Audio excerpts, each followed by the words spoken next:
우리 옆 사람과 함께 인사 나누시겠습니다. 참 잘 오셨습니다. 주님의 사랑과 축복으로 당신을 사랑합니다. 네, 만나서 반갑습니다. 오늘도 동일한 주님의 크신 은혜와 평강이 함께하기를 주님의 이름으로 축원합니다. 하나님과 연결된 신앙생활이라는 제목으로 함께 은혜를 나누겠습니다. 우리가 가까운 카페라든지 여행지에 가게 되면 항상 먼저 찾는 것이 있습니다. 여러분 무엇을 찾으세요? 제 경험으로는 항상 와이파이 비밀번호가 몇 번이냐를 찾게 되더라고요. 남녀노소 할 것 없이 커피숍에 들어가면 공짜 인터넷을 하기 위해서, 심지어 요즘에는요 버스에도 와이파이가 있어요. 그래서 와이파이를 연결하기 위해서 애를 씁니다. 와이파이가 딱 연결되었을 때 마치 세상을 보는 것처럼 느껴지죠. 막혔던 혈관이 뚫리는 것처럼 느껴지지 않습니까? 저만 그렇습니까? 네, 우리가 그러고 살아요. 그렇게 와이파이에 연결되어서 세상과 소통하는 것처럼, 연결되는 것처럼 살아갑니다. 우리가 어느 여행지에 가서도 마찬가지죠. 그곳에서 어떻게 내가 좋은 정보를 얻을 수 있으며 사람들과 또 그 가운데서 좋은 환경을 바라보며 소통할 수 있을까? 그 연결을 상당하게 중요하게 생각을 합니다. 그런데 여러분, 우리의 신앙생활을 한번 돌아봤으면 좋겠습니다. 우리는 정말 날마다 하나님과 연결되어 있는 삶을 살아가고 있는가? 오늘도, 이 순간도, 내일도 하나님의 말씀을 기억하고 그 말씀대로 살기 위해서 우리가 몸부림치고 있는가? 우리가 다시 한번 생각해 볼 수 있는 시간이 되기를 원합니다. 우리가 신앙생활을 종교생활로만 생각하게 되면 마치 연결되지 않아도 연결된 것처럼 살 수가 있습니다. 우리가 하나님과 연결되지 않아도요, 보여질 것은 다 보일 수 있거든요. 교제하는 것처럼, 내가 착한 사람이 되는 것처럼, 거룩한 것처럼 다 보여질 수는 있습니다. 그런데 거기까지만 있는 것은 종교생활에 불과합니다. 얼마든지 우리가 보여줄 수 있다라고 하는 것입니다. 우리가 연결되지 않은데도 이상하게 보여지는 것만으로 우리가 생각하면서 어떤 마음을 느껴요? 불안하지도 않아요. 염려되지도 않아요. 아무런 걱정이 없어요. 왜 그럴까요? 연결되었다고 착각하며 살아가고 있기 때문에 그래요. 연결된 것으로 생각만 하는 것이 아니라 정말 우리의 실제 생활이 하나님과 연결된 삶이 되어야 합니다. 부활하신 주님께서 제자들을 다시금 파송하시면서 숨을 불어넣어 주셨다라고 말씀하시죠. 성령을 주셨다라고 말씀하십니다. 이제 우리 호흡이 아니라 이제 예수 그리스도의 호흡으로 하나님의 영감으로 살아가는 새 존재가 되었다라고 하는 사실입니다. 부활의 새 능력을 받은, 죽었다가 다시 살아난, 겨울이 지나고 봄이 되어 이제 새 삶을 살게 되는 하나님 나라의 백성으로 살게 된 줄로 믿습니다. 우리는 그런 존재예요. 주님의 자녀라고 하는 것입니다. 근데 우리는 여전히 옛사람의 모습으로 살아가고 있지 않습니까? 하나님의 호흡과 단절된 내 호흡으로 살아가는 인생, 세상의 지혜로 살아가는 인생으로 이 하루를 우리는 채우지 않습니까? 그러나 우리는 하나님과 연결된 삶이 되어야 합니다. 종교 생활이 아닌 진짜 신앙 생활을 하시는 우리 모두가 되기를 축복합니다. 오늘 본문의 말씀은 이스라엘 백성들이 성벽 제거를 하는 가운데에 또 하나의 엄청난 일을 만나게 됩니다. 배신자들도 만나게 되었고요.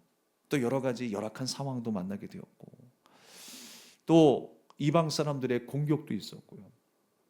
근데 이 상황에서 성벽 제거를 하는 가운데에 또 하나의 어려움을 만나요. 그 어려움이 무엇이었느냐? 흉년이었습니다. 중동 지방의 흉년이라고 하는 것은 정말 어려움 중에 어려움이었을 것입니다. 안 그래도 물이 부족한 판에 흉년이라니. 곡식을 생산하며 먹고 살아가야 될 이 유대인들, 특별히 성벽 재건이라고 하는 큰 일을 맡은 가운데에 이 흉년이라고 하는 어려움은 설상가상이었을 것입니다. 그런데 여러분, 항상 어려운 일이 있으면 나쁜 사람들이 등장해요. 좋은 사람들도 있죠. 함께 나누고 베풀고 섬기는 사람들이 있는 반면에 그 우리의 깊은 곳에 있는 옛사람, 인간의 기본적인 잘못된 마음들이 있습니다. 그 어려움을 통해서 자신의 이익을 취하고 그 권세로 말미암아 사람들을 착취하려고 하는 마음들이 기본적으로 우리 안에 깔려 있어요. 주님은 그 죄성을, 본질적인 인간의 그 죄성을 드러내시면서 다시 한번 이스라엘 백성들을 새롭게 하시기 위하여 인도하고 계십니다. 성벽 재건의 역사가 활발하게 이루어지는 가운데에 한 손에는 병기를 들고 한 손에는 도구를 들고 열심히 일을 했습니다. 그렇게 한참 먹고 살기 바쁜 그 가운데에 주의 일들, 주의 사명을 감당해야 될 그때에 흉년이 왔다라고 하는 사실입니다. 양식이 없어서 아내와 자식을 부양할 수 없는 지경에 이르렀습니다. 먹을 양식을 구하기 위해서, 곡식을 얻기 위해 밭을 저당 잡히고 포도원을 저당 잡혀 어짜라고 이야기를 합니다. 그만큼 어려운 상황이었어요. 그 어려운 중에도 왕에게는 세금을 꼬박꼬박 바쳐야 했습니다. 이자를 감당하지 못하는 사람들과 그 자녀들까지도 어떻게 되었습니까? 종들로 팔려나가기 시작했어요. 얼마나 여러분 황당한 상황입니까? 땅이 저당 잡히고 포도원이 저당 잡혀서 또 매 순간순간 나가는 그 이자를 감당하지 못해서 자녀들까지도 종들로 팔아야 되는 상황이 된 거예요. 양식이 없었기 때문이라는 것입니다. 근데 더 심각한 문제는 뭐냐면, 더 황당한 문제는 뭐냐면 이러한 일들이 같은 동족 안에서 일어났다라는 거예요. 그러니까 우리나라에도 그렇죠. 뭐 일제 때나 6.25 전쟁 기간에도 같은 우리 민족끼리 싸우고 착취하고 지배하고 지배당하고 그런 일이 벌어졌잖아요. 그래서 사람이 꼭 위기를 만나면 내 안에 있었던 그 죄의 본성이 드러나기 마련이라는 거예요.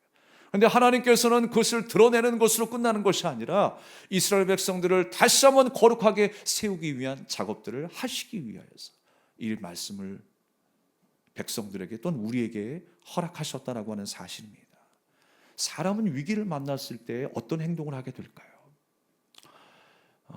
엘더퍼라고 하는 그 심리학자가 있습니다. 예전에 우리가 욕구, 인간의 그 욕구가 있는데 메슬로라고 하는 사람을 통해서 인간의 욕구가 어떤 것이다 라는 것을 살펴보았죠.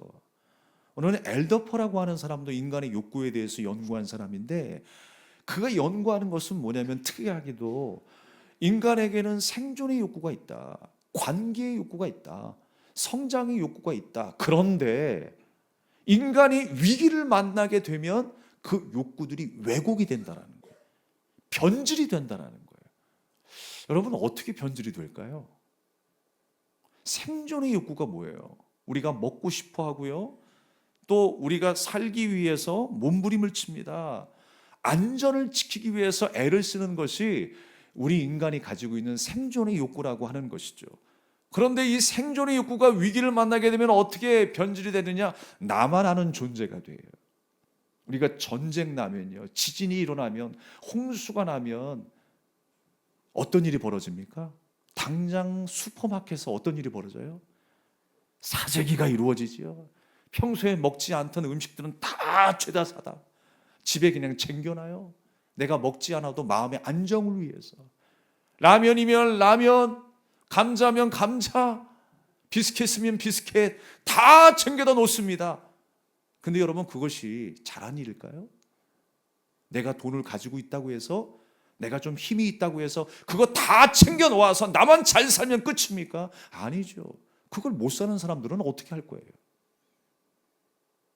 생존의 욕구가 우리 안에 기본적으로 장착이 되어 있지만 위기를 만났을 때 이것이 잘못 왜곡이 될 수 있다는 거예요. 관계는 어떻습니까? 우리가 서로 돕고 함께 나누며 상호작용을 합니다. 기쁨과 슬픔을 함께 나눕니다. 그런데 여러분, 우리가 위기를 만났을 때 이런 협동이라든가 상호작용들이 한순간에 무너져서 나만 아는 존재가 된다는 거예요. 그게 우리의 연약한 모습이라는 거예요. 우리나라에도 그렇잖아요. 향약과 두레라는 게 있었죠. 농사 지을 때 함께 일을 하고, 어려운 일이 있을 때 함께 감당하고, 그런데 위기를 만났을 때 그 본색이 드러나는 것이 우리 인간의 모습 아닌가요? 교회 안에도 마찬가지입니다. 우리가 함께 은혜 받고 하나라고 지체라고 이야기를 하고 하나님의 말씀을 우리가 먹고 순종하며 살아가기로 결단하지만 우리가 때때로 위기를 만났을 때 우리의 모습은 어떤 모습입니까? 우리가 정말 그리스도 예수 안에 연결된 지체의 모습으로 살아가고 있나요? 오늘 이스라엘 백성들은 위기를 만났을 때 그 모습이 나타나지 않았어요. 구원함을 얻고 포로에서 자유함을 얻고 이제 그 형제들이 구원함을 얻고 새 사람으로 이제 새 역사를 창조하실 그 하나님의 백성으로 살아야 될 이 유대인들이 위기를 만났을 때 또 서로 착취하고 지배당하는 그런 꼴의 모습으로 전락하게 되는 거예요. 사랑하는 여러분, 우리가 위기를 만났을 때나 만나지 않았을 때나 항상 하나님 앞에 서야 하는 줄로 믿습니다. 주님께서 우리에게 새 숨을 불어 넣어 주셔서 성령으로 우리가 살아가는 존재가 된 것처럼, 생명이 된 것처럼 이제 우리는 부활의 새 능력으로 살아가는 우리가 되어야 할 줄로 믿습니다. 또한 성장이라고 하는 것은 무엇입니까? 성장이라고 하는 것은요, 자신을 개발하고 어떤 일들을 성취하기 위해서 성장하는 건데 위기를 만나게 되면 이 성장마저도 왜곡이 된다는 거예요. 변질이 돼요. 어느 순간에 다른 사람들을 돕고 섬기는 그 자리에서 다른 사람들 머리 위에 서려고 한다라고 하는 것입니다. 그래서 그 사람들을 착취하려고 하는 거예요. 사람들에게 영향을 주기보다 영향력을 행사하기 위해 바쁩니다. 여러분, 진짜 영향력 있는 사람은요, 나타내려고 애쓰지 않습니다. 그 영향력이 그냥 흘러가는 거예요. 삶을 통해서 그 사람의 인격을 통해서 흘러가는 거라니까요. 그 마음속 그 깊이가 잘못되었는데, 그 성품이 잘못되었는데 여러분 좋은 것이 나올 수 있겠습니까? 절대로 좋은 것이 나올 수 없습니다. 내가 하나님과 연결되지 아니하고 그 은혜 아래 살아가지 못하는데 말만 번지르르게 하고 내가 말만 찬양과 섬김과 친절을 이야기한들 그것이 흘러나가 영향력을 행사할 수 있겠습니까? 절대로 여러분 영향력을 행사할 수 없습니다. 우리가 먼저 하나님과 연결되어야 돼요. 나도 은혜 받은 자로서 값없이 주시는 그 은혜 아래 자격 없는 내가 그 은혜를 받아 누림에 감사하고 감격하는 내가 될 때에 그 영향력이 흘러가게 될 줄로 믿습니다. 그게 여러분 선한 영향력이에요. 사회적으로 말하면 우리가 좋은 일하고 착한 일을 하기 때문에 선한 영향력을 끼칠 수 있겠습니다만 진짜 하나님 앞에서의 선한 영향력은 내가 바로 세워지는 거예요. 내가 진짜 그리스도인이 되어야 하는 줄로 믿습니다. 여러분, 독일의 히틀러를 생각해 보십시오. 히틀러가 처음에 꿈꿨던 건 뭐예요? 국가의 재건이었고 국가의 부흥이었습니다. 그런데 그 마음, 그 성장하려고 하는 그 마음이 변질되어서 여러분 어떻게 되었습니까? 남은 게 뭐예요? 자기 권력만 남았어요. 또 자기 지배만 남은 거예요. 그래서 유대인을 학살하는 대참사가 벌어진 것입니다. 사랑하는 여러분, 하나님께서 우리에게 주신 마음이 뭐예요? 부활의 아침을 맞이하고 이제 하나님 나라의 백성으로 새롭게 태어나 새로운 시대를 맞이한 우리의 삶은 어떤 삶이어야 할까요? 우리의 삶이 날마다 주님이 보시기에 아름답게 성장할 수 있기를 주님의 이름으로 축원합니다. 세상 사람들이 이렇게 엘더퍼가 이야기하고 제시했던 그 근거처럼 생존과 관계와 이 성장이 왜곡되어 살아가게 되는 것처럼 우리 또한 그렇게 살아서는 안 될 것입니다. 우리는 어떻게 살아야 될까요? 오늘 느헤미야는요, 그들이 하나님의 백성으로서 형제의식과 공동체의식을 갖지 못한 것에 대해서 분노하고 책망하기 시작했습니다. 우리가 주님 안에서 새로워졌다는 것은요, 그리스도께서 우리의 머리가 되어주시고 우리가 그분의 지체가 되었다라고 하는 거예요.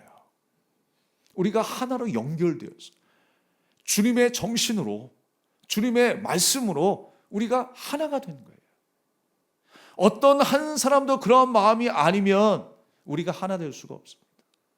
그런데 주님의 마음, 주님의 뜻으로 우리가 하나 되어서 연결되어서 사도행전의 교회가 그 모습을 우리에게 알려주고 있잖아요. 그렇게 하나로 연결되니까 내 것을 내 것이라 하지 않아요. 그냥 함께 통용하며 사용하게 되는 거예요. 그게 기쁨이 되었대요. 왜? 더 중요하고 아름다운 가치를 발견했기 때문에. 주님의 은혜가 내게 흘러왔기 때문에. 그런데 여러분, 우리가 그 연결이 끊어지는 순간에 어떤 마음이 생긴 줄 아세요? 이런 말을 합니다. 내 것은 내 거, 네 것은 내 거. 이게 되는 거예요. 예, 요즘에 유행하는 말이 됐더라고요. 네 건 내 거, 내 거는 내 거. 여러분, 예수님께서 우리를 위하여 죽으심으로 말미암아 주님의 그 피값으로 우리를 하나 되게 하셨어요. 주님과 내가 연결되어 있다면, 주님의 숨이, 그 성령의 호흡이 우리 가운데 불어넣어졌다면 우리는 다른 생각할 수가 없어요. 같은 생각을 할 수밖에 없어요. 아, 그렇지. 하나님의 백성이라면 이렇게 말하고 이렇게 생각해야지. 그렇게 살아가는 거예요. 마치 내가 죽어서 천국을 보지도 않았는데 내가 지금 저 사람을 보는데 내가 마치 하나님 나라에서 살아가고 있는 하나님의 백성을 본 것처럼 그렇게 보여져야 돼요. 여러분, 그 말씀이 어떤 말씀입니까? 여러분이 잘 아시는 히브리서 11장 1절 말씀이에요. 한 번쯤 우리 읽어볼까요? 여러분 잘 아시겠지만 시작. 믿음은 바라는 것들의 실상이요 보이지 않는 것들의 증거니. 또 있잖아요. 믿음은 바라는 것들의 실상이요 보이지 않는 것들의 증거래요. 여러분, 무슨 말이에요? 믿음은 바라는 것들의 실상이라는 거예요. 우리가 그렇게 바라던 천국의 생활이 무엇이냐? 하나님 나라 백성은 어떻게 산다는 거예요 도대체? 그 실상이 여러분들을 통해서 나타나야 하는 것입니다. 아, 저 사람을 보니까 저게 하나님의 백성의 모습이네. 천국의 모습이 바로 저런 모습이네. 그게 실상으로 드러나셔야 됩니다. 할렐루야. 또 보지 못하는 것들의 증거래요. 우리가 이 땅을 살아가는 동안에 볼 수가 없어요. 볼 수 있는 게 아니에요. 그런데 저 사람의 삶을 보니까, 태도를 보니까 증거가 되고 있네. 그래, 저 사람이 하나님 나라 백성의 증거네. 그래, 하늘은, 하나님 나라는, 천국은 있는 거구나. 그렇게 경험되어져야 하는 줄로 믿습니다. 그래서 여러분, 우리는요 주님의 증인들로 세움 받았습니다. 우리가 받은 부르심의 소명이라는 게 뭐예요? 큰 업적을 이루지 않아도 좋아요. 그 증거가 되고 증인이 되는 삶이 되셔야 합니다. 그것을 주님께서 우리에게 명령하시는 거예요. 믿음은 바라는 것들의 실상이요 보이지 않는 것들의 증거다라고 말씀하고 있는 것입니다. 여러분, 가만히 좀 우리의 관계를 생각해 보시면 좋겠어요. 저 사람과 나와의 관계는 무엇으로 연결된 관계인가? 돈을 빌려주고 돈을 꾼 관계인가? 그건 물질로 연결된 관계이죠. 하지만 매 때마다 중보기도 해주고 하나님의 말씀의 은혜를 나누고 어려운 일이 있을 때마다 함께 섬기고 그 문제를 함께 풀어나가는 정말 하나님의 호흡으로 연결된 관계인가? 가만히 생각해 보세요. 저 사람과의 관계가 내가 이것밖에 안 돼? 10년을 보내고 20년을 보냈는데 저 사람과의 관계가 이것밖에 안 돼? 심지어 여러분, 심각한 것은 뭔지 아세요? 부모와 자녀의 관계도 별반 다르지 않다라는 거예요. 내가 돈을 벌어서 저 아이를 양육시키고 저 아이를 성장하게 했는데 별로 뭔가 연결되어서 교통한 것이 없어. 하나님의 은혜와 그 사랑을 나눈 일이 없고 말씀의 은혜를 나눈 일이 없고 중보기도를 나눈 일이 없어요. 그러면 여러분, 그 연결은 끊어진 거예요. 사랑하는 여러분, 주님의 호흡으로 연결되시기 바랍니다. 우리 그리스도의 공동체로 만난 우리 베델교회의 모든 지체들이 그렇게 연결되어야 합니다. 우리는 부활의 새 증인들 아닙니까? 부활절 날만 부활을 외치는 것이 아니라 부활절 이후에 예수님께서 우리에게 숨을 불어넣어 주시는 그 새 능력의 삶을 우리가 살아내야 되지 않겠습니까? 날마다 그 능력으로 살아가는 우리가 될 수 있기를 바랍니다. 갈라디아서 3장 26절 말씀에는 너희는 다 믿음으로 말미암아 그리스도 예수 안에서 하나님의 아들이 되었다라고 했어요. 하나님의 아들, 서운해하지 마십시오. 하나님의 아들은 하나님의 자녀를 의미하는 거예요. 딸도 포함되어 있어요. 그리스도 안에서 우리가 주님의 자녀로 만났습니다. 거기에 갑과 을이 있을 수 있겠습니까? 거기에 착취와 지배당하는 사람이 있을 수 있겠습니까? 그렇지 않습니다. 직분에 따라 높고 낮음도 없어요. 주 안에서 우리는 하나로 만났습니다. 같은 목적으로 우리가 만났습니다. 그 은혜를 사모하는 자로 만나게 된 줄로 믿습니다. 이게 항상 이 교회의 건강성에서 가장 중대한 문제 중에 하나는 뭐냐면 자꾸만 내가 나타나는 게 문제죠. 네. 나에게 모든 사람들을 맞추려 하는 게 문제예요. 나하고 좀 뭔가 성향이 다르다. 사투리도 좀 다르고. 여러분 사투리는요 서울 안에도 사투리가 있대요. 네. 조금씩 다 다른 거를 우리가 인정하고 받아들이는 것 중요하죠. 제가 왜 말씀드리냐면 똑같은 사람이 한 사람도 없더라고요. 얼굴도 다 달라요. 혈액형이 똑같아도 다 달라요. 같은 배에서 나왔는데도 다 달라요. 뇌를 함께 공유해도 다 달라요. 우리는 다 다르게 지음을 받았습니다. 우리가 다 다르게 지음받은 이유가 무엇일까요? 그만큼 우리는요 내가 드러나지 아니하고 상대방을 더 낮게 여기고 드러나게 될 때 우리는 하나가 될 수 있음을 깨닫게 하세요. 우리가 그리스도 예수 때문에 하나가 됐지 않습니까? 우리 성향이 다 다르기 때문에 우리는 사실 하나 될 수 있는 그런 어떤 이유와 조건들이 방법들이 하나도 없습니다. 그러나 예수님 때문에 형제를 사랑합니다. 예수님 때문에 자매를 사랑합니다. 그렇게 할렐루야라고 외쳐놓고 교회 문 밖에만 나가면 우리는 또 달라지지 않습니까? 기본적인 것들을 다 갖추고 우리가 그렇게 고백하며 살아가고 있지만 그 기본을 여러분 잘 지켜 행하시기 바랍니다. 변질되지 않아야 돼요. 왜곡되지 않아야 돼요. 내가 먼저 하나님과 그 숨이 연결되고 그 숨이 내 지체들과 함께 연결될 때에 하나님의 거룩한 뜻을 이루는 베델교회가 될 줄로 믿습니다. 성벽 재건만이 다가 아니라고 했죠. 그 성벽 재건을 통한 거룩이 다라 그랬어요. 그들이 지어져 가고 그들이 하나님 앞에 참된 예배자가 되어가고 그들이 그리스도 예수 안에 하나 되어 나간다면 여러분 그것보다 더 중요한 것이 뭐가 있겠어요? 하나님이 원하시는 것이 무엇일까? 우리 가정에 하나님께서 기뻐하시는 이유가 뭘까? 우리 베델교회 가운데 하나님이 원하시는 것이 무엇일까? 그게 뭘까요? 거룩이에요. 거룩. 우리가 그 거룩 안에서 자라가는 것, 그것이 바로 하나님께서 기뻐하신 이유인 줄로 믿습니다. 사도행전 2장 42절 말씀엔 그들이 사도의 가르침을 받아 서로 교제하고 떡을 떼며 기도하기를 전혀 힘쓰니라 그랬습니다. 뭘 했다고요? 떡을 떼며 교제하고 기도하기를 힘썼대요. 여기서 교제라고 하는 것은요 코이노니아, 그냥 일반적인 교제를 말씀하는 게 아니에요. 맛있는 거 먹고 수다 떨고 함께 여러 가지 고민하다가 헤어지는 그 관계가 아니라는 것입니다. 정말 그 교제라는 것은 무엇일까요? 친분을 넘어서 우리의 삶과 신앙을 나눌 수 있어야 돼요.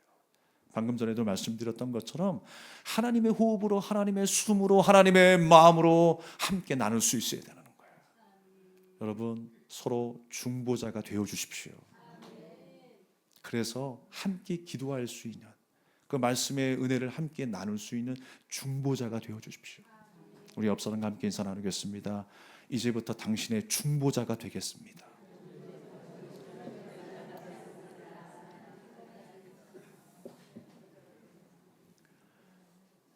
포로 생활을 하다가 구원받고 이제 자유함을 얻은 백성들이 이제 하나가 되어 하나님을 찬양하게 될 우리의 기대이자 하나님의 기대 아니었겠습니까?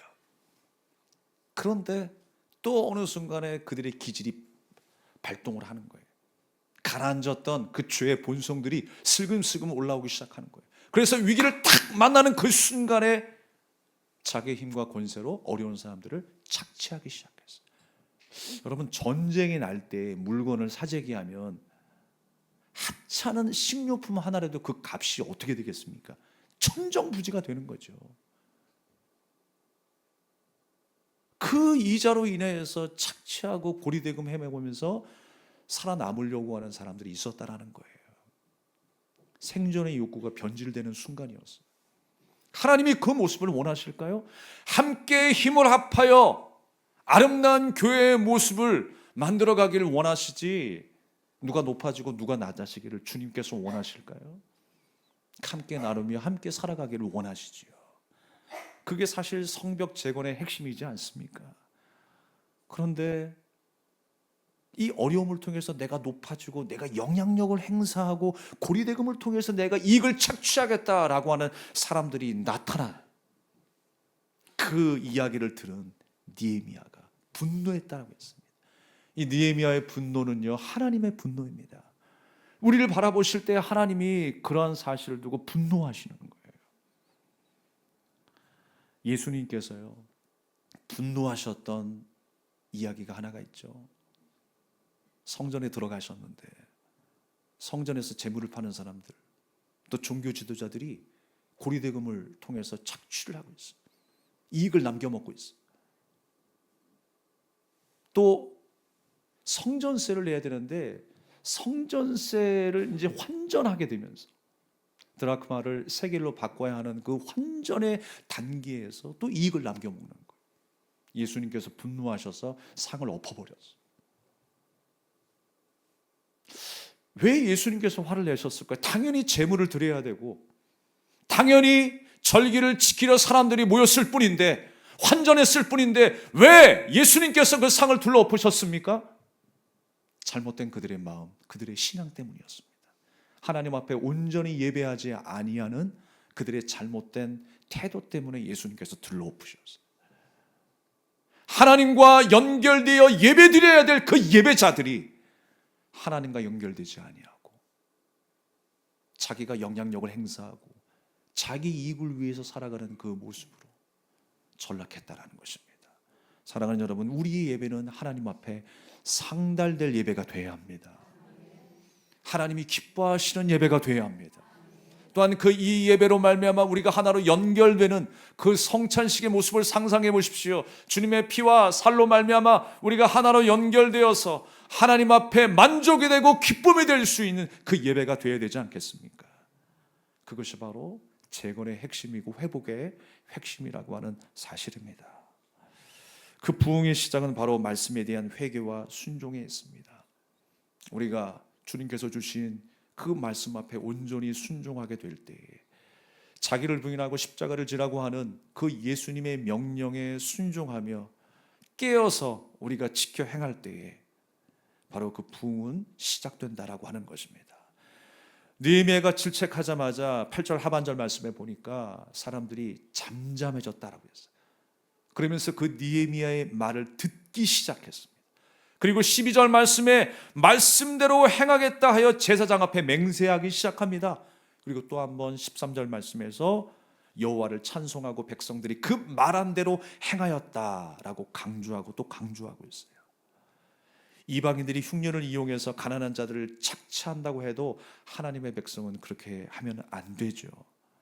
그런데 이스라엘 백성들은 다시 옛사람으로 돌아가 힘센 사람이 약한 사람을 이용하여 착취하는 신세가 되었습니다. 자신의 권세를 자랑하는 일을 자신의 권세로 말미암아 자기 힘을 자랑하는 일들로 전락하게 된 것입니다. 사랑하는 여러분, 형제를 사랑하는 일, 또 형제를 섬기는 일이 우리의 삶의 기본이 되어야 합니다. 진정한 교회 회복과 신앙의 회복은요, 바로 거기에서부터 출발해야 됩니다. 아무리 멋지게 성벽을 재건하고 중수한다고 해도 아무것도 남는 것이 없는 것처럼 의미 없는 것이 될 수가 있습니다. 교회의 바른 정의, 하나님의 사역의 바른 정의를 세워나가는 우리 모두가 될 수 있기를 주님의 이름으로 축원합니다. 말씀을 정리하도록 하겠습니다. 본문의 이야기 말씀은요, 예루살렘 성벽이 한참 진행되는 가운데에 일어난 일이었습니다. 우리가 신앙의 눈을 뜨고 회복하는 그 단계에서 여러 가지 일들을 많이 만나게 되죠. 그러니까 이 일을 통해서 하나님께서는 또 한 번 우리에게 말씀하시는 거예요. 경종을 울리고 계시는 거예요. 예루살렘 성을 중수하는 일이 성벽을 재건하는 일뿐만이 아니라 이스라엘 공동체를 세우는 일이라고 하는 것을 우리에게 가르쳐주고 있습니다. 주님께서는 다시 한번 우리를 세우시기를 원하세요. 사도행전에 성령이 임하셨을 때에 불꽃 하나하나가 머리 위에 앉았다라고 했어요. 성령이 임하심의 증표였습니다. 하나님의 숨이 임하셨다라고 하는 증표였습니다. 그 이후에 그들의 삶은 함께 나누고 죽기까지 주님의 뜻을 받들어 살아가는 제자들이 되었어요. 주님의 뜻을 받들어 살아가니까요, 다투는 일이 보이지 않습니다. 또 왜 우리 안에 다투는 일이 없겠습니까마는 그때마다 우리는 다시 한번 하나님께 연결되기를 소망해야 돼요. 그리스도 예수 안에서 같은 마음, 같은 뜻, 같은 뜻으로, 같은 비전으로 연결될 때에 우리는 앞으로 전진할 수 있는 교회가 되는 것입니다. 언제까지 우리가 제자리에 멈춰 있는 교회가 되겠습니까? 제자리에 멈춰 있는 우리의 신앙이 되겠습니까? 주님께서 우리에게 말씀하시는 것은 증인이 되고 증거가 돼서 앞으로 전진하라라고 하는 거예요. 땅 끝까지 이르러 내 증인이 되라라고 말씀하시잖아요. 증인이 되라. 하나님 나라의 백성의 증인으로 좀 보여봐라라고 하는 거예요. 그렇게 좀 살아내라라고 하는 거예요. 한 주간 여러분의 삶 속에서 그리스도를 나타내고 부활의 새 능력을 나타내며 살아가는 여러분의 일상이 되기를 주님의 이름으로 축복합니다. 우리 함께 찬양하고 우리 결단하며 기도하겠습니다. 그 선한 힘에 고요히 감사하여 그 놀라운 평화를 누리며 나 그대들과 함께 걸어가네. 나 그대들과 하늘을 여네. 지나간 허물 어둠의 날들이 무겁게 내 영혼 짓눌러도 이제 모두 하늘 피고 속에 구원을 이루소서. 그 선한 힘이 우릴 감싸시니 믿음으로 일어날 일 기대하네. 주 언제나 우리와 함께 계셔. 하루 또 하루가 늘 새로워. 주께서 밝히신 작은 촛불이 어둠을 헤치고 타오르네. 그 빛에 우리 모두 하나 되어 온 누리에 비추게 하소서. 그 선한 힘이 우릴 감싸시니 믿음으로 일어날 일 기대하네. 주 언제나 우리와 함께 계셔. 하루 또 하루가 늘 새로.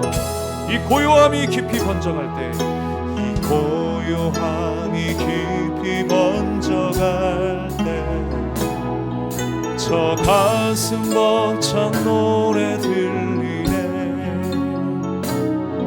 다시 하나가 되게 이끄소서. 당신이 빛이 빛나는 이밤 그 선한 힘이 우릴 감싸시니 믿음으로 일어날 일